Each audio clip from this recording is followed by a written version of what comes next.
రాహుల్ గారు మీరు పాత క్వశ్చన్ అడుగుతున్నారు. కొత్త ఇష్యూ ఏంది అని అంటే బీఆర్ఎస్ పార్టీలో సస్పెన్షన్లో ఖచ్చితంగా కేసీఆర్ గారి మీద ఒత్తిడి తీసుకొచ్చే ఈ సస్పెన్షన్ చేశారని నేను నమ్ముతా ఉన్నాను. ఒక్కొక్కసారి ఏమవుతుందంటే చిన్న వ్యక్తులు బాగా నడుస్తుంది, పరిస్థితులు సందర్భాన్ని బట్టి పెద్ద వ్యక్తులు కూడా కొన్ని కఠినమైన నిర్ణయాలు తీసుకోవాల్సి వస్తుంది. కేసీఆర్ గారు ఈ నిర్ణయం ఎందుకు తీసుకున్నారో అని అడిగేంత పెద్దదాన్ని కానీ అంత రాజకీయ అనుభవం కానీ నాకు లేదు. సో వారు తీసుకున్నటువంటి నిర్ణయాన్ని నేను శిరస వహిస్తాను. వారు ఎందుకు తీసుకున్నారో ఈ నిర్ణయం నాకు తెలియదు. కానీ నాకు ఒక సమస్య ఉంది, నేను రాసినటువంటి లెటర్ లీక్ అయిందని చెప్పి 100 రోజులైంది. ఆ సమస్య జరిగి 100 రోజులైంది. ఆ 100 రోజుల కన్నా ముందు కూడా నా మీద వివక్ష కొనసాగిందని వాళ్ళ నేను మీకు ఎగ్జాంపుల్స్తో సహా చెప్పే ప్రయత్నం చేశాను. ఆ 100 రోజుల నుంచి జరుగుతున్నటువంటి పరిణామాలను కూడా మీ అందరి ముందు పెట్టిన. ఈ 100 రోజులలో పార్టీ ఎప్పుడు కూడా నన్ను ఎక్స్ప్లెనేషన్ అడగలేదు. నిన్న నన్ను సస్పెండ్ చేసే ముందు కూడా నన్ను ఎక్స్ప్లెనేషన్ అడగలేదు. ఇంకా చెప్పినా కదా, విచిత్రమైన విషాదం ఏంటంటే సడన్గా డిసిప్లినరీ కమిటీ పుట్టుకొచ్చింది. సడన్గా ఈయన రవీంద్రరావు అంటే దానిలో సంతకం చేసిండు. ఆయననే సార్ని తిట్టిండు మళ్ళీ మొన్న ఎలక్షన్ ఓడిపోయినప్పుడు. సో ఈ అన్ని చూసి నాకేమనిపిస్తుంది అంటే చాలా ఒత్తిడిలో చాలా ప్రెషర్ పెట్టి సార్తో చేపించారని నేను అనుకుంటున్నాను.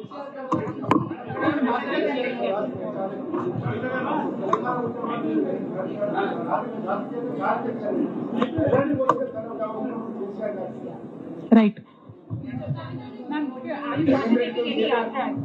I got your question, ma'am. I got your question. आपके फ्यूचर का मतलब क्या भविष्य में करने वाली है? और दूसरा सवाल, आपने कहा कि केसीआर जो है आपके बड़े भाई, उन्होंने आपसे एक बार भी नहीं पूछा, लेकिन क्या आपने भी उनसे संपर्क साधने की कोशिश की इस दौरान में? क्योंकि बहुत सारे बदलाव हुए। पहली बार हमने देखा कि राखी के त्योहार में भाई साथ में నేనేమంటున్నా అంటే కేసీఆర్ గారి రాజకీయ పరిజ్ఞానాన్ని క్వశ్చన్ చేసేంత స్థాయి నాకు లేదు, అంత అవగాహన కూడా నాకు లేదు. కాకపోతే పెద్ద నాయకులు అనేక సందర్భాల్లో ఒత్తిడికి గురైనటువంటి విషయాలు చరిత్రలో మనం చూసినాం. ఇవాళ అదే జరిగిందని నేను భావిస్తున్నా. 1.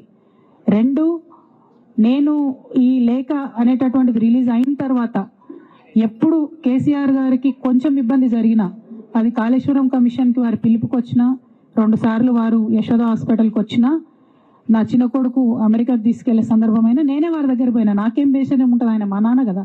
నేను పోయిన తర్వాత ఈ దుష్ట చతుష్టయం ఏదైతే ఉన్నదో, ఈ ఇద్దరు 2 గ్యాంగులు ఏవైతే ఉన్నాయో అక్కడ జరగనిది జరిగినట్టుగా మీడియాలలో విచిత్రమైన వార్తలు రాపించారు. ఎంత ఘోరం అంటే నేను నా కొడుకుని తీసుకపోతే నన్ను గన్మెన్లు రాలేదట. జరుగుతుంది అని ఎక్కడన్నట్లు ఇటువంటివన్నీ మెయిన్ స్ట్రీమ్ పత్రికలు రాస్తాయి. మరి విచిత్రం నాకు అర్థం కాదు. మెయిన్ స్ట్రీమ్ పత్రికలు అనేటటువంటి ఇట్లాంటి వార్తలు మరి ఆడ ఎవరు లేని కూడా లేరు. ఎవరు చెప్పిరు, ఎందుకు రాపిచ్చిరు? సో నేనేమంటున్నా అంటే నేను ఎప్పుడు నాన్న దగ్గరికి వెళ్ళడానికి చూసినా కూడా మా మధ్య స్పర్ధ పెంచడానికి అనేకమైన వార్తలు రాపిచ్చి అనేకమైన కుట్రలు ఈ గత 103 రోజులుగా కొనసాగుతూనే ఉన్నాయి నా మీద. కానీ అంతకుముందు కూడా జరిగినాయి అనేది నేను చెప్తున్నా. నేనేమంటున్నా బ్రదర్, కుట్రలో ఎవరి ప్రమేయం ఉందన్నది నాకు తెలియదు. నన్ను సస్పెండ్ చేసిండ్రు. బీఆర్ఎస్ పార్టీకి, తెలంగాణ ఉద్యమానికి, తెలంగాణ ప్రజలకు 20 సంవత్సరాలు నా జీవితంలో కష్టపడ్డా కాబట్టి ఒక అపీల్ చేస్తున్నా నేను ప్రెసిడెంట్ కేసీఆర్ గారికి, వర్కింగ్ ప్రెసిడెంట్ కేటీఆర్ గారికి. మన కుటుంబాన్ని విచ్ఛిన్నం చేసి పార్టీని హస్తగతం చేసుకోవాలనే కుట్ర జరుగుతుంది. దాన్ని తిప్పికొట్టండి. అవినీతి తిమంగళాలని బీఆర్ఎస్ పార్టీలకు వెళ్ళి తీసి బయట పడేయండి. అల్టిమేట్ గా ప్రజలకు సేవ చేసే దాంట్లో మనం ముందుకెళ్లాలనేది నా ఆలోచన.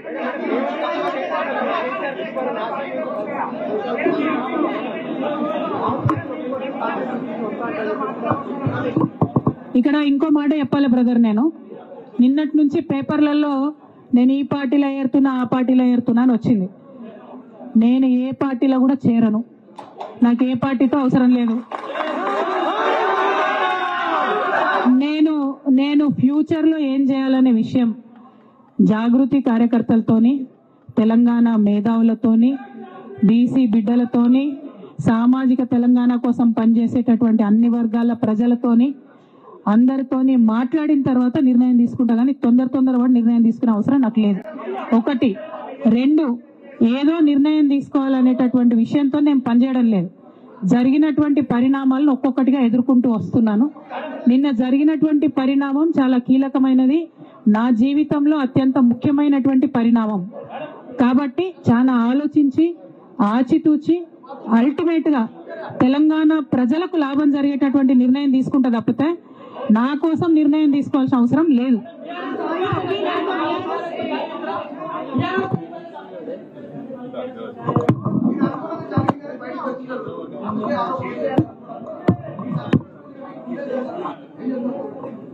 నాకెట్లా తెలుస్తుంది సస్పెన్షన్ గురించి?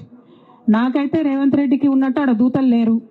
అక్కడ సార్ సగం ఇడ్లీ తింటే బయటకు చెప్పేటటువంటి సిస్టమ్ నా దగ్గర లేదు. సో అక్కడ ఏం జరిగిందో నాకు తెలియదు, ఎవరు నా గురించి ఏం చెప్పారో నాకు తెలియదు. Ma'am, it is but natural. అమ్మతోని మాట్లాడకుండా ఎవరైనా ఉంటారా? First of all.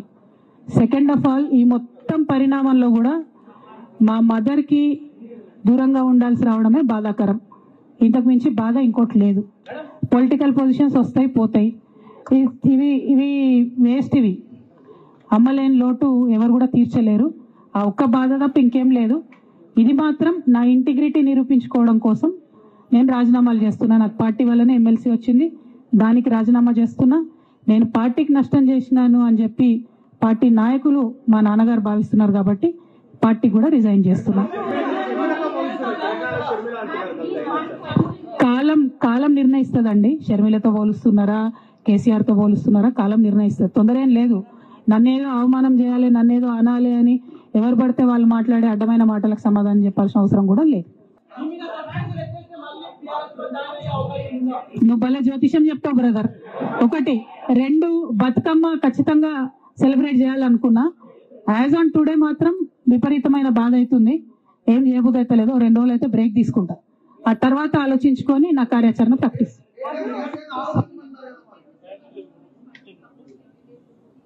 Madam, not couple, more than 20. I have all the names. I don't want to name.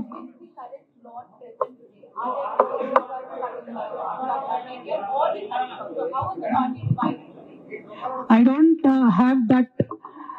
Madam, I have a lot of information, but I don't believe it is the right time to expose all that. There is a lot many more interactions that we will have in future. If necessary, I'll certainly let that information out. Today, my simple appeal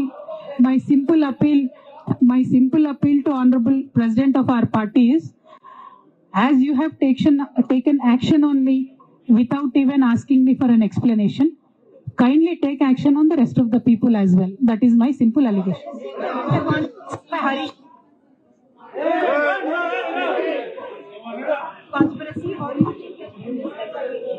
Madam, our family, me, myself and my brother and my father, they do not want us to be united.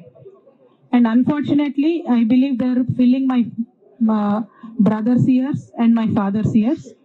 And I believe that they have succumbed to that malign campaign that has happened against me. And I hope they will soon realize that I am not the one who is hurting the party. బిడ్డైనా కొడుకైనా ఎవరైనా అంతే, పార్టీని ధిక్కరిస్తే suspend చేయవలసిందే. Second option లేదు. కేసీఆర్ అంటే మీకు తెలియదు, ఆయన ఒక పెద్ద ఇది యుగ పురుషుడు భారతదేశంలోనే. అలాంటి మనిషి బిడ్డే కొడుకు, ఆయనకు ప్రజలు ఇంపార్టెంట్, తెలంగాణ ఇంపార్టెంట్, బిడ్డే కొడుకు కాదు. కాబట్టి ఆయన దేనికైనా తెగిస్తాడు. అలాంటి మనిషి మనకు దొరకడమే, కేసీఆర్ లాంటి దొరకడమే మన అదృష్టం. అరే కాళేశ్వరం లేదు, ఏం లేదయా. నువ్వు 3 లక్షల మెట్రిక్ టన్నుల ధాన్యం పండించిన ఘనత కేసీఆర్ దయా. వీళ్ళేంది అంతా 3D సినిమా లెక్క డ్రామాలు ఆడుకుంటా కాళేశ్వరం అని కూలిపోయిందని అదని, ఇదంతా బక్వాసయా. ఏందది? కేసీఆర్ అంటే ఓ చరిత్ర, ఒక హిస్టరీ. భారతదేశంలో తెలంగాణలో ఒక ఆదర్శ రాష్ట్రంగా తీసుకుపోయిండు. ప్రపంచం అంతా ఎదురు చూసింది కేటీఆర్ కోసం, కేసీఆర్ కోసం. అలాంటి మనుషులను పట్టుకొని కాళేశ్వరం అని, కేసు అని, సిబిఐ అని, ఏంటది? అది కరెక్ట్ కాదు. ఇట్లా చేస్తే ఈ సిబిఐలు, ఈ కేసులు ఇవన్నీ కూడా ఆయన అద్రగణం చేస్తే ఏ సీఎం కూడా పనిచేయలేడు. అంత గొప్ప సీఎంను పట్టుకొని ప్రపంచంలోనే ఎత్తైన ప్రాజెక్టు, లిఫ్ట్ ఇరిగేషన్ ప్రాజెక్టు కడితే దాంట్లో ఒక రెండు పిల్లలు పోతే కుంగిపోతే ఉంటున్నా. ఇంత పెద్ద వర్షాలకు ఎట్లుంది అది? కాళేశ్వరం కుంగిపోయిందా, కూలిపోయిందా? దాన్ని పట్టుకొని కాళేశ్వరం అనుకుంటా దాన్ని రకరకాల ఇబ్బంది పెట్టి ప్రజలకు నీళ్ళు ఇవ్వకుండా, అది చాలా బాధకరం. అరే అవుతుందా? ఎవరి కుటుంబంలో ఉంటాయి ప్రాబ్లమ్స్, వస్తాయి. ఏ ప్రాబ్లం ఎట్లరా? దేశమంతా వచ్చినాయి. దేశమంతా సస్పెండ్ చేయలేదా? వాళ్ళ బిడ్డలను, వాళ్ళ తమ్ములను, వాళ్ళ కాకాయలను, వాళ్ళ బామ్మర్దులను, దేశం అంతా అయింది. ఏమి ఇది కొత్తగానా సస్పెండ్ చేసేది? ఎవరైనా పార్టీకి ధిక్కరిస్తే సస్పెండ్ చేస్తారు. చూసుకుంటే కూర్చుంటారా ఏంది? పార్టీ అరే సొంత కూతురు ఉండనని ఎవరైనా ఉండనయా? అరే చేస్తారయా, అందుకే కదా సస్పెండ్ చేసింది.